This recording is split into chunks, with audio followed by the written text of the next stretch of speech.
Hello বন্ধুরা, কেমন আছো তোমরা? আজকে রান্না হবে হচ্ছে চীনা হাঁসের মাংস। রান্না হবে মানকচু দিয়ে। মানকচুটা গরম জল করে জল গেলে নেওয়া হয়েছে। কড়াইতে গরম তেলের ভিতরে তেজপাতা, গোটা গরম মশলা আর হচ্ছে পেঁয়াজ কুচি, রসুন কুচি দিয়ে দেওয়া হয়েছে। পেঁয়াজ বাটা, আদা বাটা, রসুন বাটা দিয়ে দেওয়া হলো। এখানে মা দিয়ে দিচ্ছে এখন হলুদের গুঁড়া, এখন দিয়ে দিচ্ছে মরিচের গুঁড়া। যে যেমন ঝাল খাবেন সেই অনুযায়ী মরিচের গুঁড়াটা দিবেন। হাঁসের মাংসটা একটু ঝাল হলে ভালোই লাগে খেতে, আর শীতকালে তো একটু ঝাল ঝাল খেতে ভালোই লাগে। এখন দিয়ে দেওয়া হচ্ছে ধনিয়ার গুঁড়া, জিরের গুঁড়া দিয়ে দেওয়া হচ্ছে, স্বাদ মতো লবণ দিয়ে দেওয়া হচ্ছে। এখন ভালো করে মা কষিয়ে নেবে সবগুলো উপকরণ। এখন হালকা একটু জল দিয়ে দেওয়া হলো মশলাটা কষিয়ে নেওয়ার জন্য। আগে তো পরিমাণ মতো তেল দিয়ে দেওয়া হয়েছিল।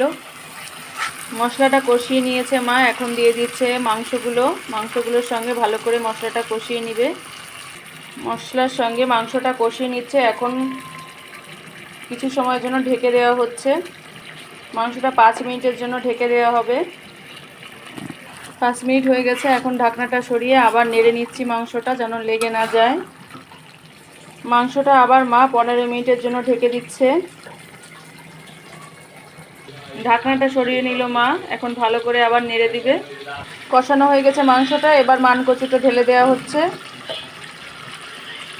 মানকচু মাংসের সঙ্গে ভালো করে মিশিয়ে নেওয়া হচ্ছে। কষানো হয়ে গেছে, এখন পরিমাণ মতো জল দিয়ে দেওয়া হবে, যেমন ঝোল রাখা হবে সেই অনুযায়ী।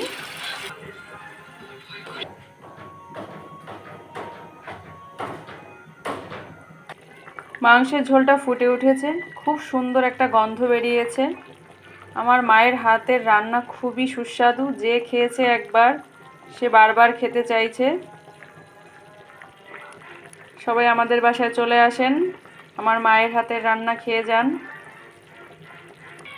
চীনা হাঁসের মাংস দিয়ে হচ্ছে চিতই পিঠা দিয়ে খাওয়া যায়, সিওই পিঠে দিয়ে খেতে ভালো লাগে, ছিটা পিঠা, তারপরে রুটি দিয়ে খেতে ভালো লাগে। আজকে আমরা চিতই পিঠা দিয়ে চীনা হাঁসের মাংস খাবো। মা চীনা হাঁসের মাংসটা আলু দিয়েও রান্না করে, কিন্তু আজকে মানকচু দিয়ে রান্না করলো।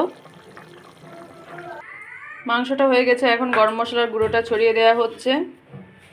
গরম মশলাটা দিয়ে দেওয়া হয়েছে, এখন নেড়ে নেওয়া হচ্ছে ভালো করে মিশিয়ে নিয়ে। এখন ঢাকনা দিয়ে ঢেকে দেওয়া হবে। রান্নাটা হয়ে গেছে। এভাবে রান্না করে দেখতে পারেন, হয়তো ভালো লাগবে। ধন্যবাদ সবাইকে।